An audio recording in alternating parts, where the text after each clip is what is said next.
রাত ৯টার সংবাদ। প্রথমে শুনুন সংবাদ শিরোনাম, তারপর বিস্তারিত।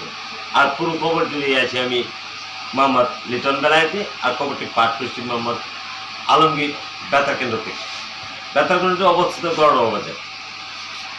তারপর শুনুন প্রথমে সংবাদ শিরোনাম।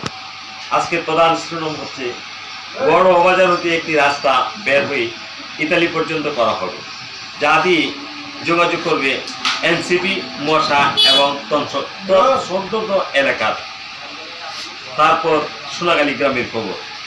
সোনাগালী গ্রামে একটি মারাত্মক দুর্ঘটনা ঘটেছে। ঘটনাটি হলো, একটি উড়োজাহাজের সঙ্গে একটি মুগরির ধাক্কা লেগে মুগরিটি মারা যায়। মুগরিটি মারা যাওয়ার সময় তার 5টি সন্তান রেখে যায়। 5টি সন্তানের মধ্যে 3টি হলো ছেলে আর 2টি মেয়ে। মেয়ে দুটি অনেক কান্নাকাটি করছে তার মার জন্য, আর ছেলে দুটি তারা ফুটবল খেলার জন্য মালয়েশিয়ার দিকে রওনা হচ্ছে। তারপরে আমরা চলে যাব মোহাম্মদ খায়রুল বেলবেতের সঙ্গে। উনি আমাদের সহকর্মী, তার সঙ্গে যোগাযোগ করে দেখব মুগরিটি কী অবস্থায় আছে। খায়রুল বাসা, আপনি বলেন যে জাহাজের সঙ্গে যে মুগরিটি এই অ্যাক্সিডেন্ট হয়েছিল তার কী খবর? উড়োজাহাজের সাথে যে মুরগিটি অ্যাক্সিডেন্ট হচ্ছিল সেটি নহাই বিলে যে খাল আছে তার মধ্যে ভর্তি আছে। 2টি মাছের সাথে যোগাযোগ করে একজন ডাক্তারকে মাছের তাদের সেবা করার জন্য তুই আসছি। এটাই কি আপনার শেষ খবর? না, শেষ খবর না, তারপর যে আরো আছে যে আপনার কাছে যে খবরটা পৌঁছাইতে হবে ডাক্তারের জন্য, তা বিস্তারিত যা বলা হয় আপনি বলেন। এটা আমার শেষ। আচ্ছা, আমরা তখন খায়রুল সহকর্মীর সঙ্গে যোগাযোগ করেছিলাম। তার কাছ থেকে আমরা জানতে পারলাম মুগরিটি অত্যন্ত গুরুত্ব অবস্থায় আছে।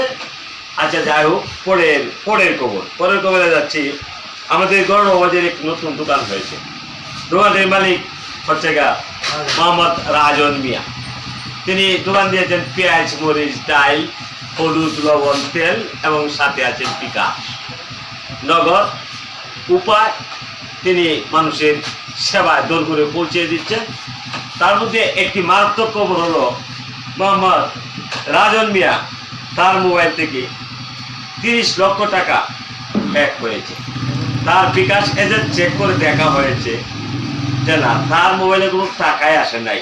এছাড়াই রাজন মিয়া তার বাড়িতে কান্না রুল পড়ে গেছে। সেখানে আমরা আমাদের সহকর্মী আছেন মোহাম্মদ টিটু মিয়ার সঙ্গে যোগাযোগ করে দেখি বর্তমানে রাজনের কি অবস্থা। হ্যালো টিটু মিয়া, আপনি বলুন তো রাজনের কি অবস্থা? তার যে এতগুলো টাকা হ্যাক হয়েছে, সে কি এখন সুস্থ আছে না অসুস্থ? অসুস্থ, আলহামদুলিল্লাহ, তিনি অত্যন্ত অসুস্থ। আচ্ছা, যাই হোক, পরবর্তী খবর নিয়ে আমরা আবার যথাসময়ে আপনাদের সম্মুখে হাজির হব। আমরা এইমাত্র খবর শেষ হলো। আসসালামু আলাইকুম।